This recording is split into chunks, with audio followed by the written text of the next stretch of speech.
Le soleil s'interposait entre nous à la moindre querelle. On s'empoignait pour une parcelle d'ombre, un caillou à deux faces, une plume d'oiseau mohican.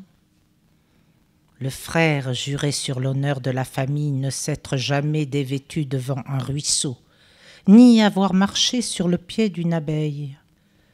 La mère tenait son rang parmi les marmites respectées. Notre garde-manger regorgeait de bavardages copieux. Nous étions opulents nécessiteux, tristes facétieux, parcimonieux et grands seigneurs. Nous assistions à la messe un dimanche sur deux pour ne pas user nos genoux, et ne circulions qu'en cas de grande nécessité pour ne pas embarrasser l'âne de service engagé par les transports en commun. Nous avancions en nage malgré nos fumées qui marchaient à reculons. À quel moment leur langue s'était-elle immiscée dans la nôtre, que mon frère s'exprima en arbousier, que la mer lia la sauce avec la résine noire du frêne? Les branches femelles firent main basse sur le linge sur nos cordes. Les pousses juvéniles sautèrent à pieds joints sur nos nuits, fissurèrent nos pavés. La vie de recherche lancée via vent et marée mena à un merle. C'est lui qui incendia la forêt avec une allumette, lui qui chanta l'alléluia d'un ton moqueur à l'enterrement du vieux chêne. Nos ouvertures étroites ne jouaient aucun rôle dans la moisissure du seul livre que nous possédions et dont la mère analphabète lisait les nervures.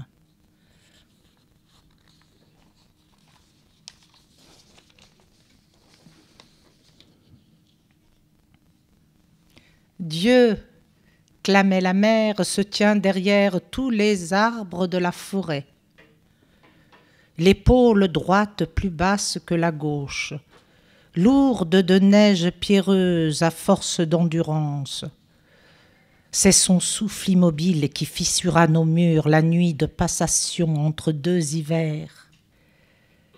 Les battements d'ailes de la mésange sourde ne jouaient aucun rôle, ni les invectives de la mère coupable d'avoir cimenté les tuiles avec ses larmes.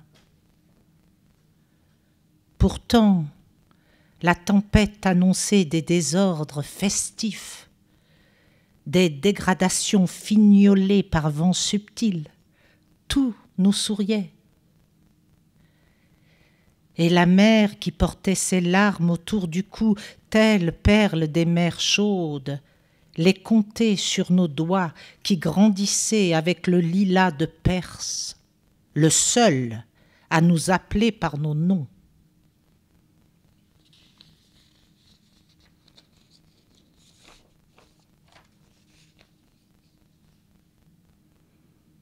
Le ciel qui marchait faisait perdre leurs repères à nos maisons. Personne ne pleurait celles qui se perdaient avec leur fumée. Les gens n'étaient pas plus malheureux qu'ailleurs, malgré les jardins entravés. Les enfants grandissaient avec les échelles. Des cerfs-volants leur emboîtaient le pas sur le chemin du loup. Ceux au fil ténu s'évanouissaient. Les cigognes dédommageaient les parents. Les mères couvaient les œufs sous leurs aisselles. C'était un temps de félicité feinte et de chagrin assumé. La lune sursautait à chaque passage du train. Le sommeil était réservé aux notables, pourtant tout le monde avait un lit, même le ruisseau.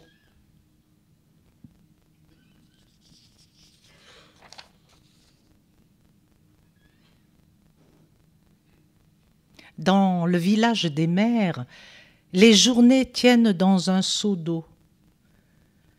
les puits réservés aux morts qui éclaboussent les murs de leur silence de suie. Fatiguées d'essorer un temps humide, les femmes s'adossent à l'air, s'adossent aux arbres entravés où les abeilles font leur miel entre résine et sueur. Les femmes du village des mers partagent leur fatigue avec les vents charpentiers. Elles redressent les maisons renversées par les enfants maladroits. 4 hivers en un, répète-t-elle en direction des 4 points cardinaux. Un temps à ne pas mettre une maison dehors. Seuls les chemins sont libres d'aller là où ils veulent.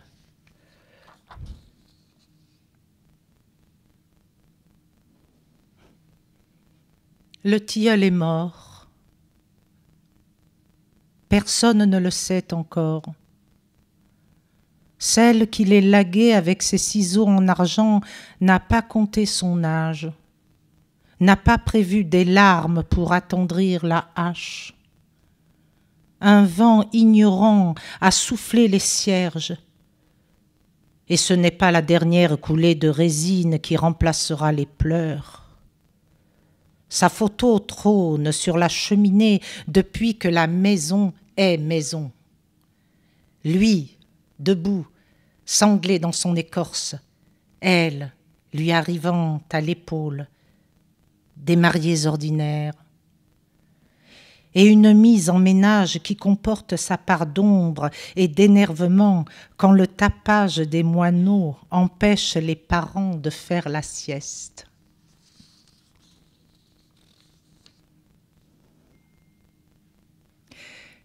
Les causes de la brouille qui oppose les gens du haut à ceux du bas remontent à l'année où les chèvres cessèrent de croire aux loups. La montagne de chagrin s'émiette comme un pain pauvre. La montagne vieillit. Elle prend des épouvantails à moineaux pour une procession de pèlerins. Le réverbère de la vallée pour un soleil inférieur. La femme qui partage la solitude des genêts plie sa clôture, chasse son jardin à coups de pierre, puis creuse la pente à la recherche d'une montagne dans la montagne.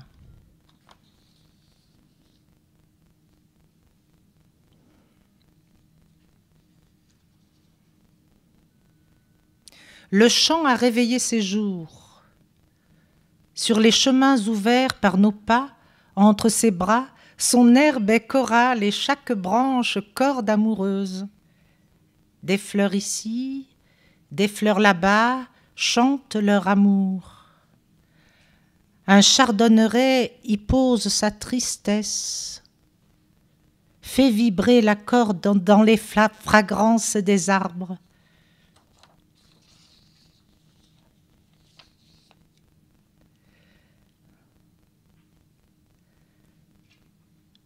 Le chemin qui m'a mené à toi, j'ignore d'où il vient. Et comment tu y es venu? Et comment je devrais me faufiler en lui, lui confier mon être ou retourner sur mes pas? Alors que je ne suis qu'un point sur le cahier de la terre, un point qui s'égoutte de l'encre de cette existence.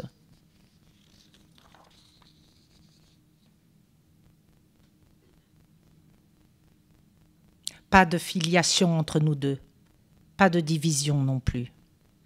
Nous sommes éclairs et nuages. Ni union, ni éloignement.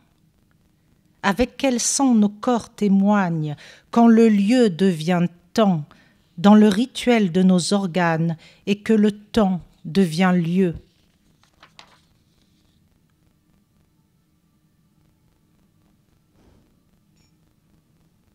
Dans nos rencontres, dans nos apprentissages, je n'étais jamais sérénité, ni certitude, mais instant de ravissement, vertige dans le souffle des amertumes, dans les tourments élodie de nos corps, dans nos hautes forêts, ainsi, je ne fais que danser sur le bord de l'abîme.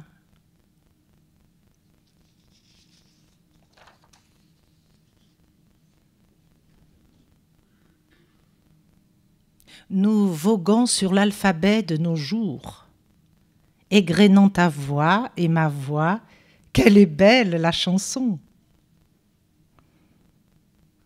Quelle est belle la chanson qui se mire dans le lac de notre alliance, s'abreuve de ses profondeurs, répétant ce que tu as dit. Nous ne voulons que l'errance dans nos corps, nous voulons arpenter l'orbite de l'interdit.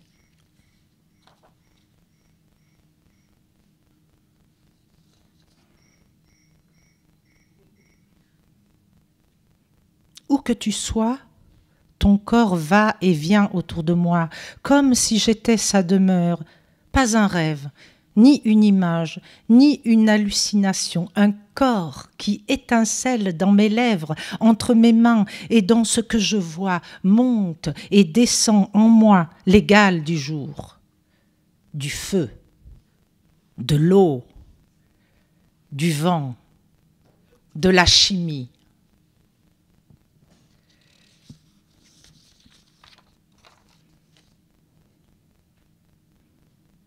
Chaque veine de mes veines est navire d'amour. Ne me crois pas, océan, non. Je n'ai pas dit une seule fois « j'ai la nostalgie d'un rivage ». Rends-moi comme j'étais, vague, ô océan, son océan.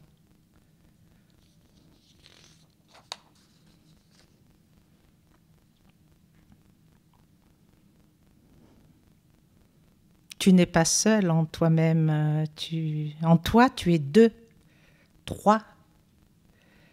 Je t'épelle et je reste plus ignorant de ce qui est caché en toi. Lire en toi m'éloigne encore plus de toi. Au nom de la nature, d'où viens-tu? De quelle lumière? De quelle ombre?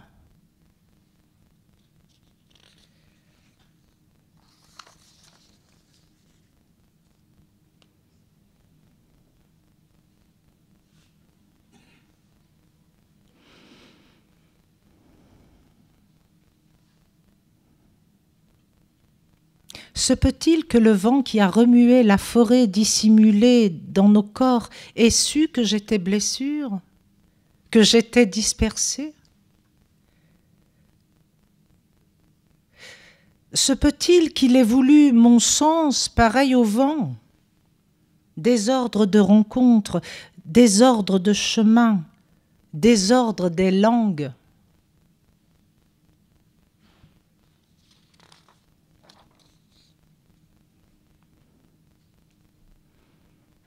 Lis-tu? La lecture est beau temps. Et moi j'aime les nuages. Écris-tu des poèmes? Ou des lettres d'amour? Je n'aime pas les lettres. Écris-tu? J'aime écrire. Entre moi et la lecture des nuages. Et l'écriture est beau temps.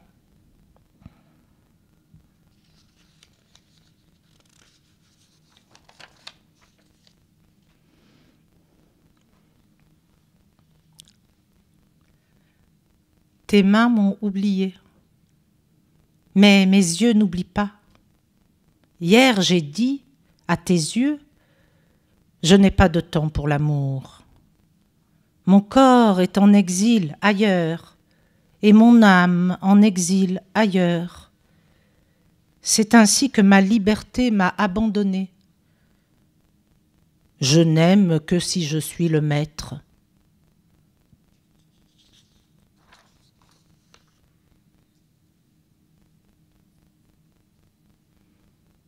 Son corps, quand elle dort, ses couleurs s'apprivoisent, ses couleurs se séparent, tantôt champ de roses, tantôt forêt, tantôt elle s'éveille, Et de quelle mer arrivent ces navires qui flottent?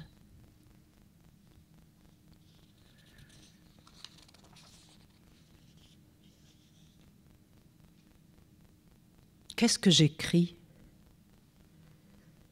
Qu'est-ce qui s'éloigne en moi et fait crier les mots pour qu'ils nous séparent? Mots. Chaque fois qu'il lève un voile, je ferme un rivage.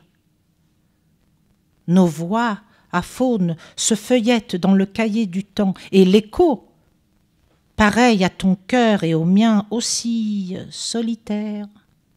Qu'est-ce que j'écris?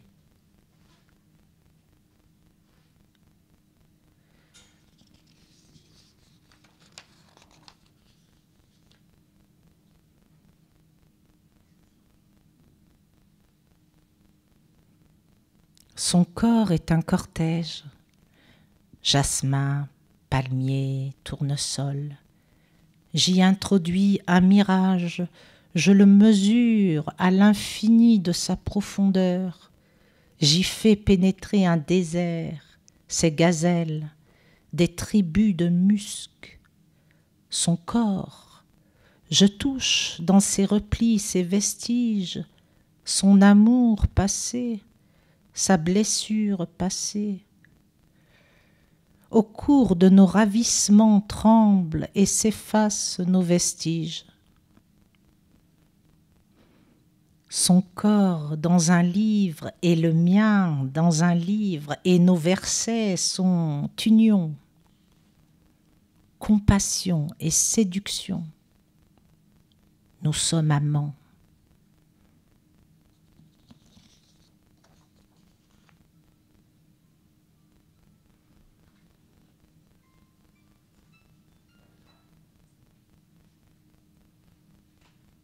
Ce soleil est pour les autres.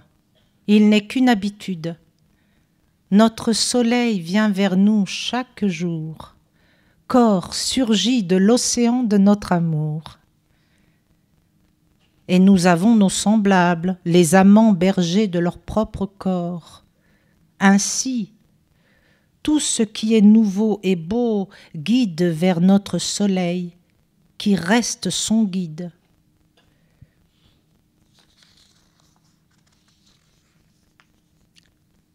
Merci. Et je voulais vous dire que je suis particulièrement impressionnée parce que nous avons notre grande poète, Vénus. Voilà. Merci.